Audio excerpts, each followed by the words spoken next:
Apa kiat-kiat untuk cepat menumbuhkan janggut? Ana nggak bisa jawab nih, soalnya ana juga segini mas. Antum kok nanyanya ke saya sih? Nanyanya cuma yang ini tuh Ikhwan tuh. Sini. Antum sini. Nah, kalau ini baru bisa ditanya nih. Nih, antum yang jawab, akhi. Assalamualaikum. Gimana katanya biar berjanggut? Banyak. Udah rezekinya. Ya udah deh, duduk deh. Aduh. Sampai aneh ada yang nanya, Ustadz kok nggak berjanggut sih katanya. Bukannya Ustadz bilang janggut wajib. Ya gimana dikasihnya segini? Tapi alhamdulillah sih masih mending aneh daripada Ustadz Firanda.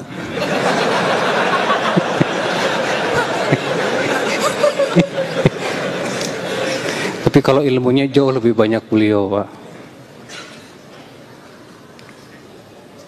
Di antara hal yang aneh yang saya pernah dengar, ada yang pernah cerita, Ustaz, saya pernah mimpi ketemu dengan Nabi, Ustaz. Sudah lama, tapi saya baru cerita sekarang, Ustaz. Kenapa? Karena saya aneh lihat Nabi SAW. Gimana? Jadi saya ketemu dengan Nabi SAW, ada beberapa orang, dan dia bilang saya Rasulullah SAW. Tapi waktu saya lihat Nabi pakai songkok nasional, kemudian pakai sarung. Ya mungkin Nabi lagi pakai baju lain kan bisa saja. Tapi yang anehnya Nabi pegang rokok gudang garam. Ini benar ini, wallahi dia cerita sama saya. Saya tidak main-main ya. Iya, makanya saya bilang subhanallah. Nabi sempat-sempatnya iklan rokok gudang garam. Saya bilang coba sarungnya merek apa itu, coba lihat. Masih ingat nggak?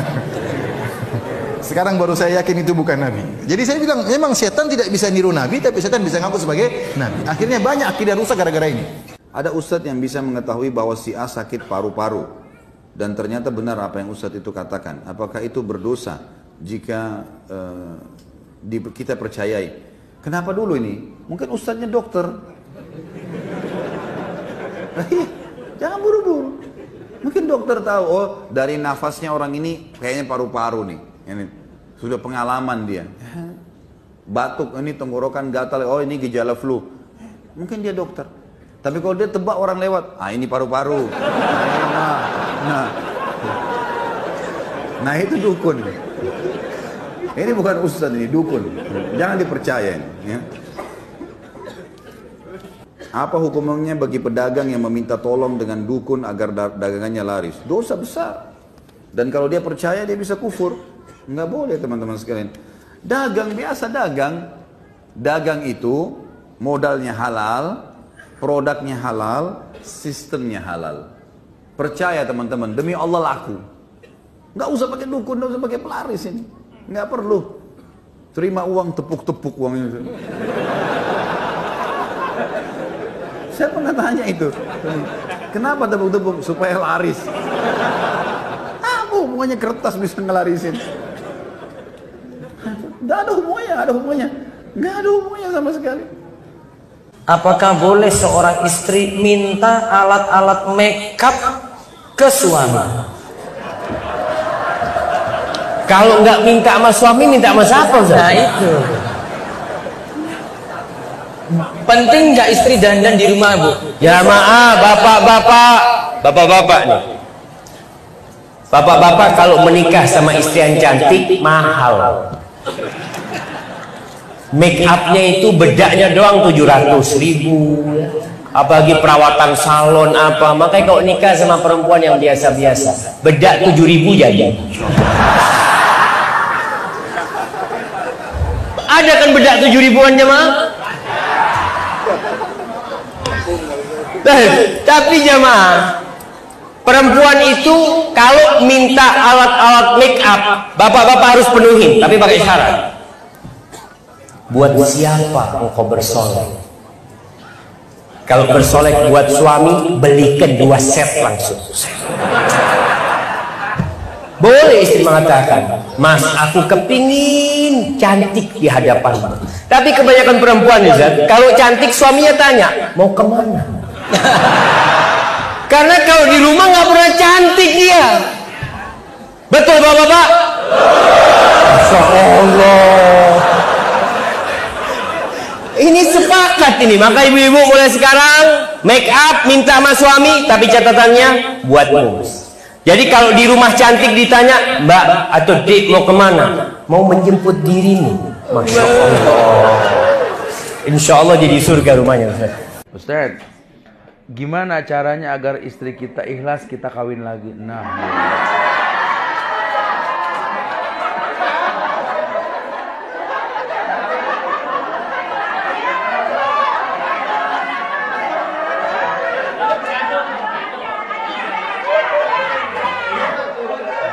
Zuhur.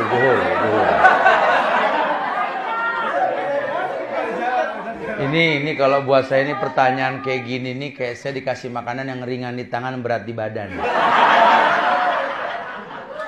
Air tajin, insulinnya tinggi. Mendingan makan beras perak tahu Anda ya. Ya Allah gimana ya caranya?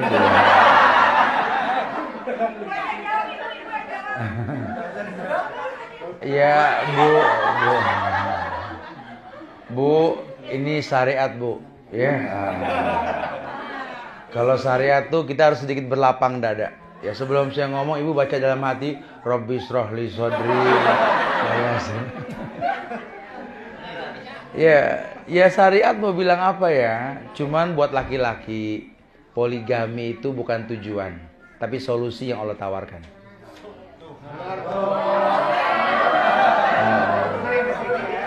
Karena gini ya. Karena kalau seandainya memang ya artinya begini. Artinya bahwa yang namanya poligami ini Allah yang perintahkan. Akhir zaman itu 1:50 kata Rasul. Kalau satu laki satu perempuan yang 49 sama siapa? Itu bahasa gampangnya begitu ya. Tapi bukan berarti menjadi sebuah tujuan. Karena kadang-kadang kita nggak mampu. Takutnya zolim. Apalagi sembarangan tadi. Milih pasangan yang kita nggak tahu silsilah. Kalau kita meninggal anak kita di tangan siapa tuh perlu dipikirkan lagi gitu ya. Kemudian poligami itu ibadah. Bukan untuk merusak yang ada. Jadi kalau kira-kira Anda melakukan nggak menimbulkan kerusakan, lakukan. Kalau bakal berarti belum siap. Begitu bahasanya. Caranya bagaimana? Ping me. Gitu ya.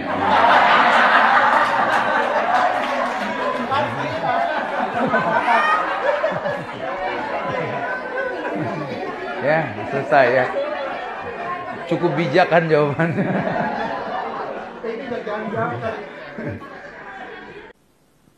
Saya ditegur oleh ikhwan karena di motor saya tidak ada stiker Roja. Padahal saya bukan kru Roja. Apakah ini termasuk apa Ustaz? Ini termasuk gulu. Ini termasuk gulu. Kita ini gulu berlebih-lebihan. Dan ini banyak berlebih-lebihan. Orang harus, yang penting antum mengambil manfaat istifadah dari kajian yang disampaikan dan amalkan. Nggak mesti ada stiker Roja. Ini gulu. Nggak boleh seperti itu. Orang harus manfaat. Hatta juga umpamanya karyawan Roja juga, dia harus mengambil manfaat dari kajian yang disampaikan. Jangan pakai jas kru Roja, tapi nggak pernah dengar pengajian. Sibuk aja dengan ngambil gambar. Sibuk dengan ngambil gambar. Sibuk jadi panitia. Dia harus mengambil manfaat. Nanti rugi, dia seperti lilin. Dia menerangi orang tapi dia terbakar. Nggak boleh dalam Islam seperti itu. Semuanya, yang di Roja, yang di Masjid Al-Barakah sekitarnya, harus mengambil manfaat dari kajian-kajian yang ada. Tapi jangan bikin-bikin doa sendiri, Pak. Banyak di masyarakat kita, mohon maaf ya, bikin doa sendiri. Doa menghilangkan bisul. Doa menghilangkan jerawat. Pakai ayat, yas'alunaka anil jibal.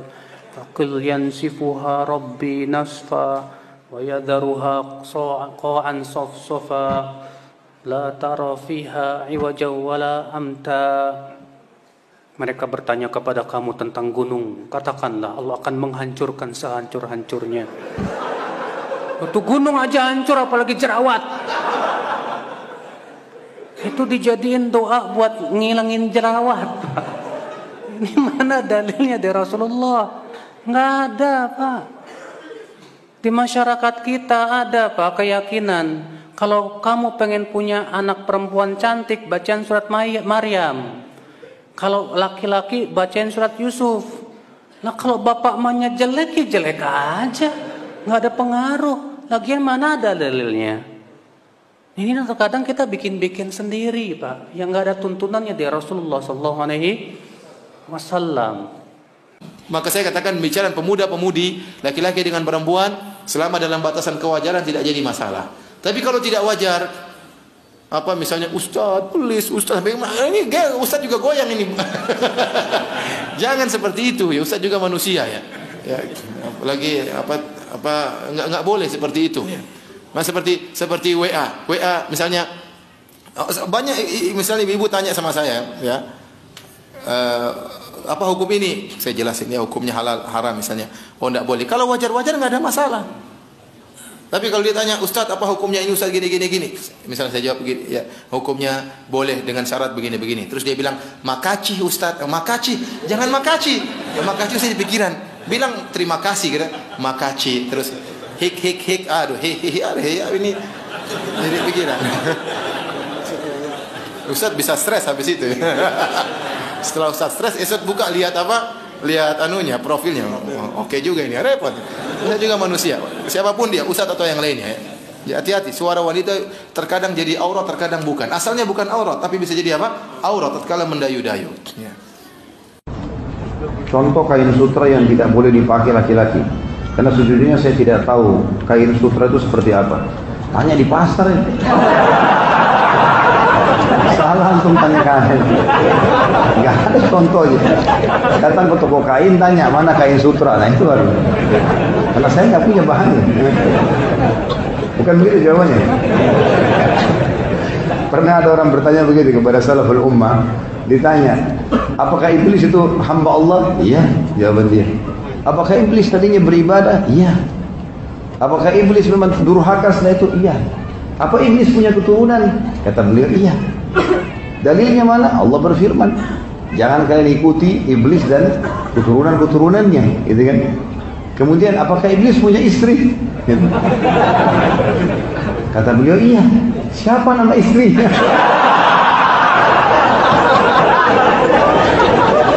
Apa jawaban beliau ini? Dia bilang, saya tidak hadir perkawinannya.